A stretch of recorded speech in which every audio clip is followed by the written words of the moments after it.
جب مسلمانوں کو خبر ملی کہ مکہ مکرمہ کے کفار وہ مدینہ منورہ پر حملے کے لیے آ رہے، تو بدر کے وقت میں تو آگے بڑھ کر کے بدر کے مقام پر جنگ ہوئی تھی۔ اس وقت میں رسول اللہ صلی اللہ تعالی علیہ وسلم نے آپس میں مشورہ کیا کہ کیا کرنا چاہیے۔ ایک طریقہ تو وہی تھا جو بدر میں اختیار کیا گیا، باہر نکل گئے، رستے میں جہاں سامنا ہو گیا واللہ ہی ہوئی۔ دوسرا طریقہ وہ تھا جو بعد میں غزوہ احزاب کے موقع پر کیا گیا کہ کافر زیادہ تھے تو شہر کے اندر رہ کر کے لڑائی کی گئی۔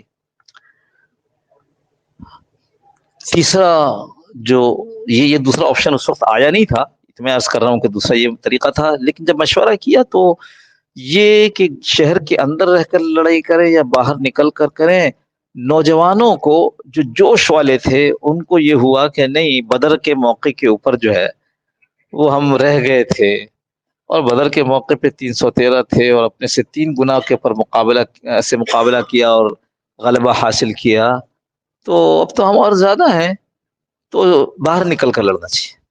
رسول اللہ صلی اللہ علیہ وسلم کی چاہت اندر رہ کر لڑنے کی تھی، یعنی دفاعی طور پر لڑنے کی تھی، لیکن چونکہ ان جوانوں کا جوش اور وہ دیکھ کر آپ سب نے کہا ٹھیک ہے چلو باہر نکل کر لڑتے ہیں،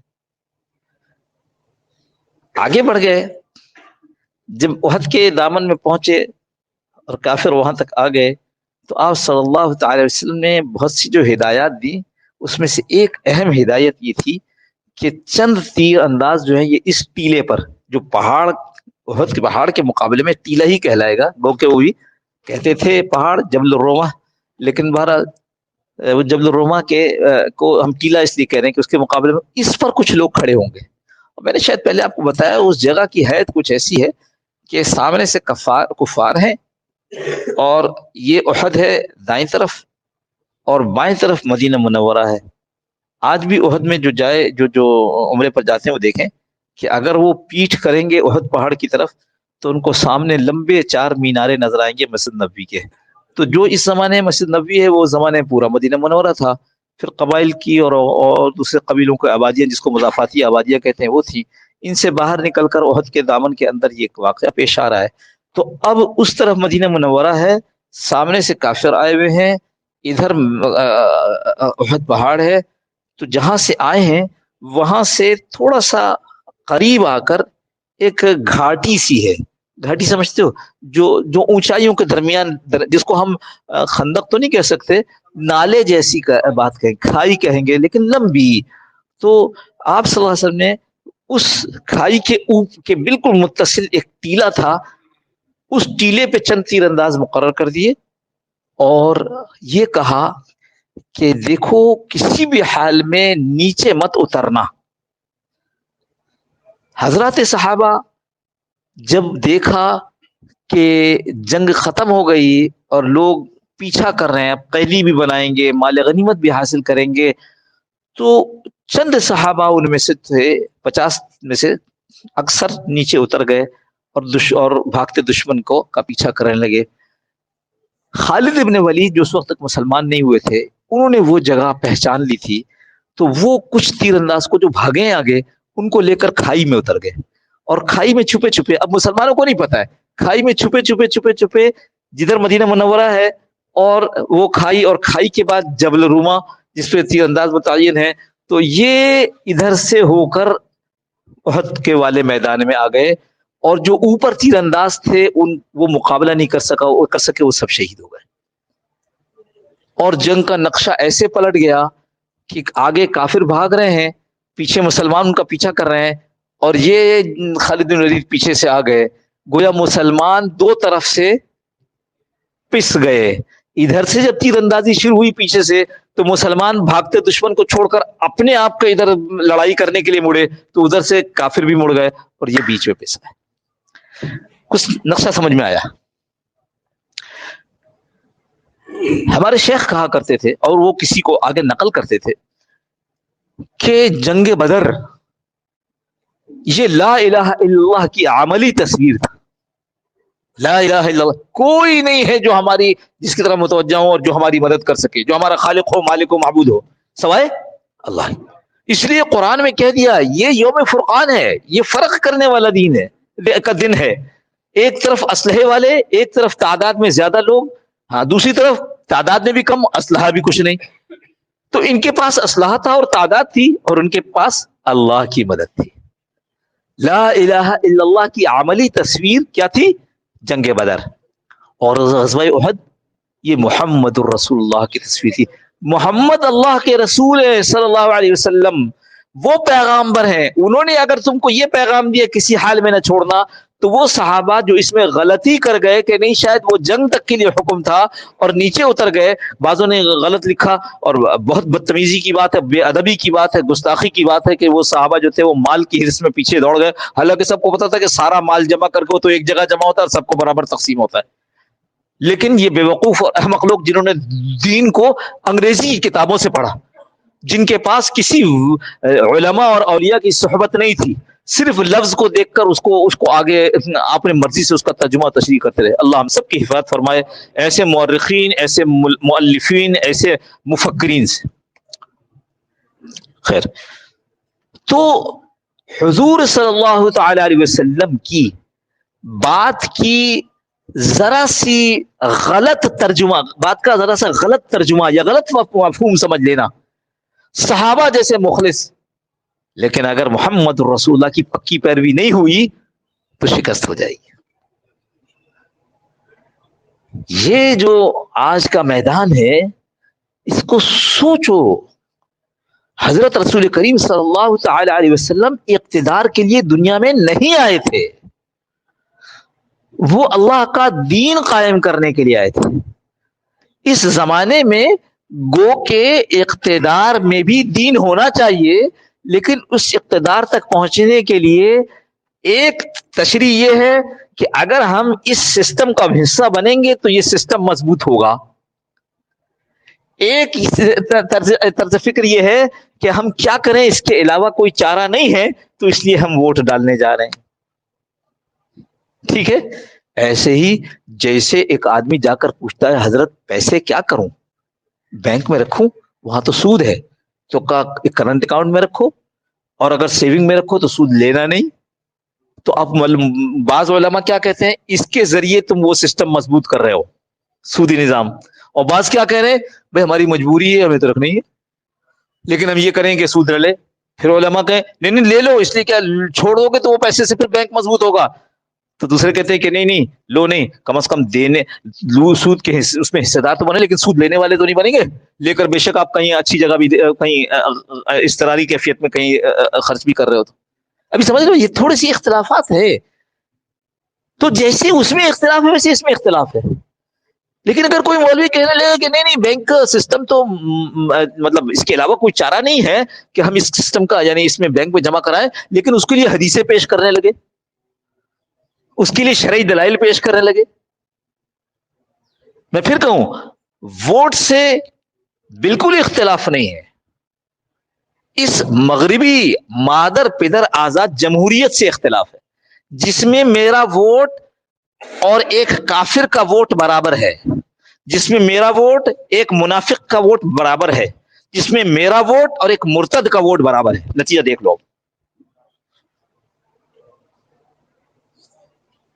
جو مسلمان تھے وہ تو مختلف پارٹیوں میں تھے, اور جو منافق تھے, جو مرتد تھے, جو لبرل تھے, وہ بالکل متحد تھے.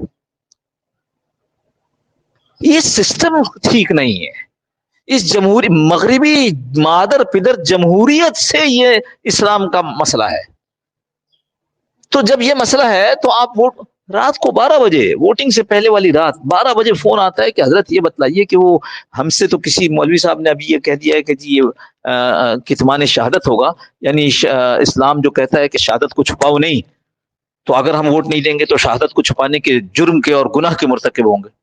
میں نے کہا فوراً مولوی صاحب پاس جاؤ اور جا کر پوچھو کہ میرا وہی ووٹ ایک ہے, میری بیوی کا بھی ایک ہے, اگر شہادت ہوتی تو میرا ایک اور بیوی کا آدھا ہونا چاہیے تھا. شریعت کو کیوں لاتے ہو بیچ میں؟ جیسے بینک کے معاملے میں آپ کہتے ہو یہ سسٹم اس طرح مضبوط ہوگا، یوں کر لو، اور کہتے ہیں نہیں کمزور کرنے کے لیے یوں کر لو، اس کے لیے کسی حدیث اور قرآن کو پیش نہیں کرتے، شریعت کو درمیان میں کہاں لانا ہے؟ اس سسٹم کے اوپر لانا ہے۔ کہتے ہیں تو عمر نے تو کرایا تھا جمہوری نظام، 8 آدمی تھے، 6 یا 8 آدمی تھے صحابہ تھے، ان میں سے کہا کہ ان میں سے تم آپس میں کسی کو منتخب کر لو، تو رائے ہوئی اور رائے میں سے ایک کو منتخب کر لیا گیا۔ ارے تو ہم تو یہ کہہ رہے ہیں یہی تو اسلامی جمہوریت نہیں، یہی تو اسلام ہے۔ جمہوریت کا لفظ کیوں سمجھ، یہی تو اسلام ہے کہ مذہب والے، دین پر چلنے والے، اخلاق والے، اخلاص والے، امانت دار لوگوں کے درمیان سے انتخاب کرو، اور انتخاب کرنے والے کون ہیں؟ وہ سب کے سب مخلص، سب کے سب دیانتدار، ایماندار۔ یہاں تو امین اور صادق کل ڈکلیئر کیا تھا، اور آج جو ہے وہ اس کو عدت کے دوران نکاح کا، میں لفظ استعمال نہیں کر رہا، اس کا وہ اس نظام کو اسلامی غیر اسلامی میں نہیں لانا چاہیے۔ چلو یہ بات تو صاف ہو گئی۔ نماز سے پہلے ہم نے 2 طبقوں کا بتا دیا، ایک وہ جو شکر کر رہے ہوں اور ایک وہ جو صبر کر رہے ہوں۔ تیسرا کون سا تھا یہ بھی بھول گئے بھائی، کیا ہے ہم بھی، پھر ہمیں جو ہے نا بار بار یاد دلانا چاہیے۔ تیسرا وہ تھا جو متفکر ہے، جو تشویش میں ہے، یا اللہ ملک کس حال میں ہے اور اب کیا ہوگا، ان کے لیے کیا ہے؟ اللہ کے نبی صلی اللہ تعالی وسلم نے ان کو بھی تنہا نہیں چھوڑا ہے، اپنی مرضی سے کر لینا جو کرنا ہو، نہ اللہ کے نبی صلی اللہ علیہ وسلم نے سکھایا ہے ایسے موقع پہ کیا کرو، اللہم لا تسلط علینا من لا یرحمنا، دعا کرو اے اللہ ہم پر ایسا آدمی، ایسے گروہ مسلط نہ کر جو ہم پر رحم کرنا نہ جانتا ہو۔ ہے جی، تشویش ختم ہوگی، کیوں ہم نے تو معاملہ پہلے بھی اللہ کے سپرد کیا تھا اور اب بھی ہم اللہ کے سپرد کرنا ہے۔ میں نے پہلے بھی یہ کہا تھا کہ اللہ ملک دیتا ہے جس کو وہ چاہتا ہے، لہذا اس مادر پزد آزاد مغربی جمہوریت کا حصہ ہم نہیں بنتے۔ اور اب بھی ہم کہتے ہیں اے اللہ کیا کریں تو یہ کریں، نبی کہتے ہیں دعا کرو اللہم لا تسلط علینا من لا یرحمنا۔ تو اللہ آپ نے تو یہ بھی فرمایا آپ کے نبی نے کہ نماز پڑھ کر کے مانگا کرو، تو میں مسجد میں گیا تھا اور مسجد میں جا کر کے جو ہے اس جماعت میں شامل ہونے لگا تھا تاکہ میں بھی اجتماعی دعا کروں اس کے بعد، مگر جب میں مسجد میں گیا تو میں نے دیکھا کہ ساری کی ساری جماعت ماں امام صاحب کے اس کا رخ مغرب کی بجائے مشرق کی طرف ہے، تو کیا میں نماز میں شامل ہوا بھائی؟ نہیں ہوا۔ اس سب کا رخ واشنگٹن کی طرف ہے، ہم کدھر سے جائیں بھائی؟ اللہ اور اس کے رسول کی طرف والی نماز ہوگی تو شامل ہو جائیں گے نا۔ پھر دیکھو میں پھر کہوں بڑے بڑے علماء بھی اس طرف ہیں، اس لیے میں بہت محتاط الفاظ استعمال کر کے آپ حضرات کو جو میرے پیچھے آ کر نماز پڑھتے ہیں، نماز تو خراب مولانا پڑھا رہے ہیں، میرے بات سننے کے لیے جمع ہوتے ہیں، تو ان کو میں بہت دیانتداری کے ساتھ وہ بات بتلاتا ہوں جو عام طور پر آپ مجمع میں نہیں سنیں گے، بلکہ اگر آپ کسی کے سامنے یہ باتیں کریں گے تو پتہ نہیں کیسے لوگ ہیں، ہوا کا رخ ادھر ہے یہ ادھر کی بات کر رہے ہیں۔ ہم ہوا کے رخ کو نہیں دیکھتے، ہم تو دیکھتے ہیں قرآن اور حدیث کیا کہتی ہے، ٹھیک ہے؟ تو اس لیے ہمارا کام اس وقت میں اب کیا ہے؟ اس وقت میں ہمارا کام ہے اللہم لا تسلط علینا من لا یرحمنا ولا یخافک فینا، اور وہ آپ سے نہ ڈرے ہمارے بارے میں، ہمارے ساتھ وہ سلوک کرے جس کو وہ سمجھتا ہو کہ آپ کے سامنے یہ جواب دینا ہے کہ میں نے اس کے ساتھ کیا سلوک کیا تھا۔ ٹھیک ہے، یہ دعا یاد رہے گی؟ کہاں رہے گی؟ یاد رہے گی، اللہم لا تسلط، ہم پر نہیں مسلط کر، علینا ہم پر، اللہم لا تسلط علینا من لا یرحمنا، جو ہم پر رحم نہ کرتا ہو، اللہم لا تسلط علینا من لا یرحمنا ولا یخافک فینا، اور ہمارے بارے میں اللہ تجھ سے وہ ڈرتا نہ ہو۔ ٹھیک ہے نا؟ اب تینوں کے لیے باتیں آ گئیں، ایسی جیب میں رکھ لو گے یا کرو گے بھی؟ اللهم صل على سيدنا مولانا محمد النبي الأمي وعلى آله وسلم تسليما كثيرا كثيرا بسنا وإن لم تغفر لنا وترحمنا لنكون من الخاسرين ربنا قلوبنا بعد إذ هديتنا يا ساتر وآخرة عزة قل سنة الله من أحسن قضاء ولا عبد في الدنيا والآخرة على ذكرك وشكرك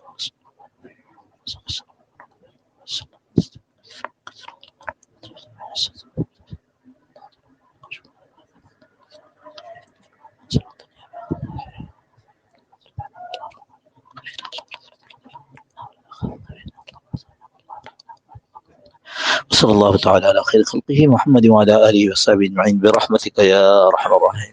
جزاکم اللہ خیر، السلام علیکم ورحمۃ اللہ وبرکاتہ۔